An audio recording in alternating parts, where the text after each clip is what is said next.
A woman's cry for help sealed their fates for the next 75 days. Yet it was these very words that would haunt her with regret in the days to come. For from this moment on their lives were inextricably bound together. In the sub-zero desolation of Antarctica at 40 degrees C, they were each other's only burden, yet also each other's only spark of survival. Fortunately, this man, whom she once utterly despised, used a 75-day countdown of life and death to show her the true meaning of living, and more importantly, what it means to experience the purest form of love. No matter how many teeth you have left, or if you truly become a cripple in the future, no matter how many days you go without a shower, whether you smell sweet or foul, I will always love you until death do us part. This is more than just a movie. It is a challenge issued by Chinese filmmakers against the most extreme environments. It is the first feature film in human history to be shot on location on the Antarctic continent. This is till the end of the world.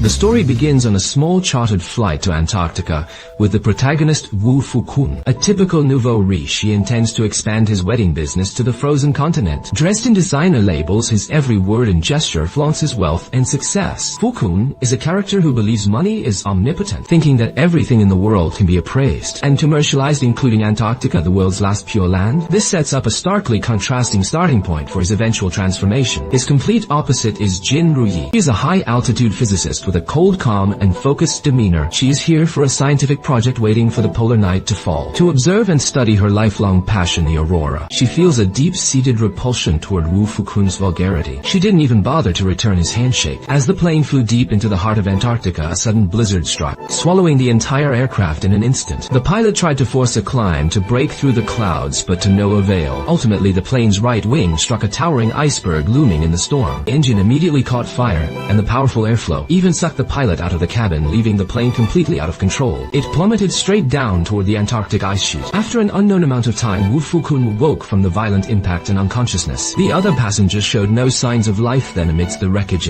He discovered the sole survivor, Jin Ruyi. Her lower body was pinned under heavy steel wreckage, leaving her unable to move, able only to squeeze a faint, desperate cry for help from her throat. Help me. Wu Fukun didn't hesitate for a second, grabbing his suitcase full of valuables and stumbling toward the hatch.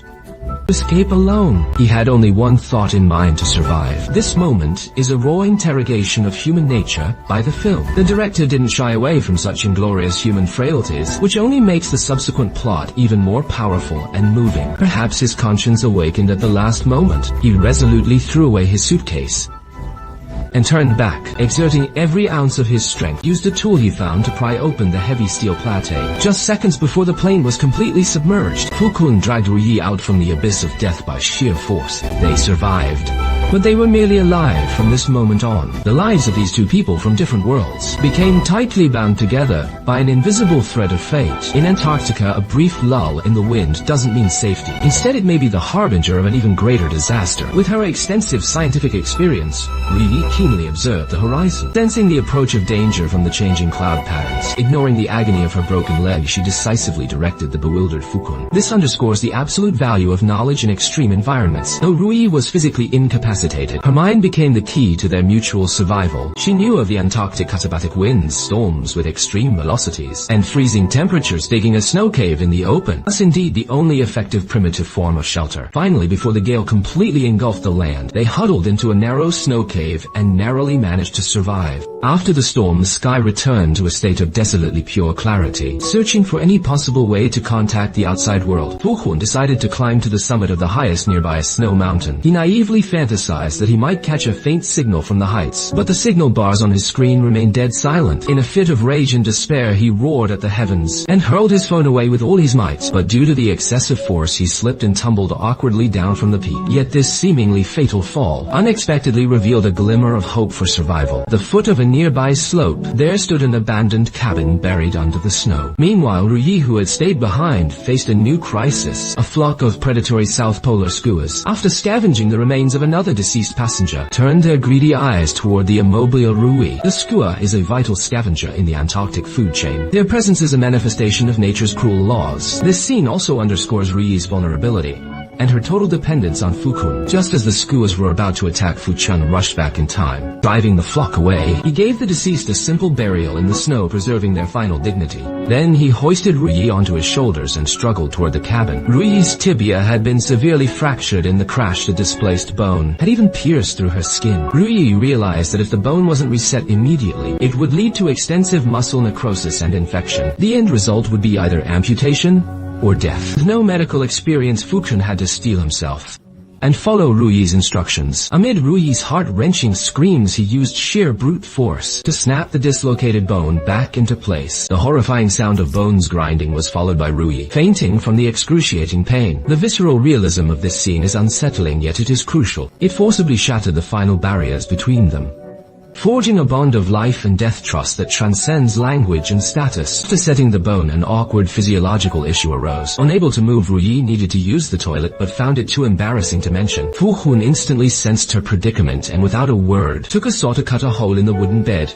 and placed an iron basin underneath. This clumsy yet sincere display of gallantry marks the second time Fukun's underlying humanity shines through. It was this moment of privacy that led Fukun to an incredible discovery outside. He found an oil storage tank next to the cabin, which surprisingly still contained 800 liters of diesel. An old generator nearby also miraculously hummed to life. With the roar of the machine, the lights in the cabin flickered on. The electric heater began to radiate warmth with the arrival of light and heat, turning this isolated wooden cabin into a Noah's Ark amidst the boundless ice sheet. To their surprise, they found a significant stockpile of canned food inside. Noticing the familiar Chinese characters on the cans and drawing on her professional expertise, Ruyi made a bold and precise deduction.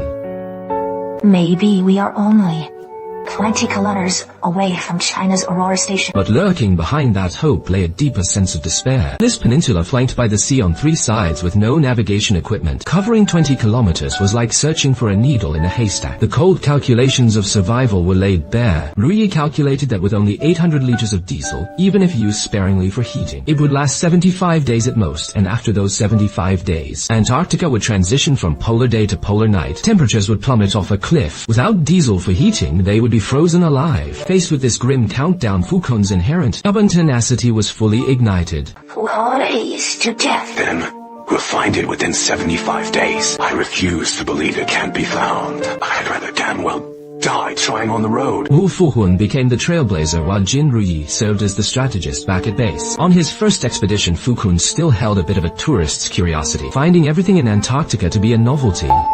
But a sudden avalanche left him battered and humiliated, giving him his first real taste of Antarctica's true perils. An even grimmer test awaited walking for hours across highly reflective snow. Without professional goggles, he soon succumbed to the dreaded snow blindness. Snow blindness, clinically known as photokeratitis, is caused by intense ultraviolet rays reflected off the snow, burning the corneas. This is an extremely common yet hazardous condition in polar exploration. It causes excruciating pain, tearing, and even temporary blindness. Film realistically portrays this common hazard of polar survival. Blinded by the snow, Fukun breaks down in tears inside the cabin. Ruyi, hearing his desperate cries, calls out his name with all her might.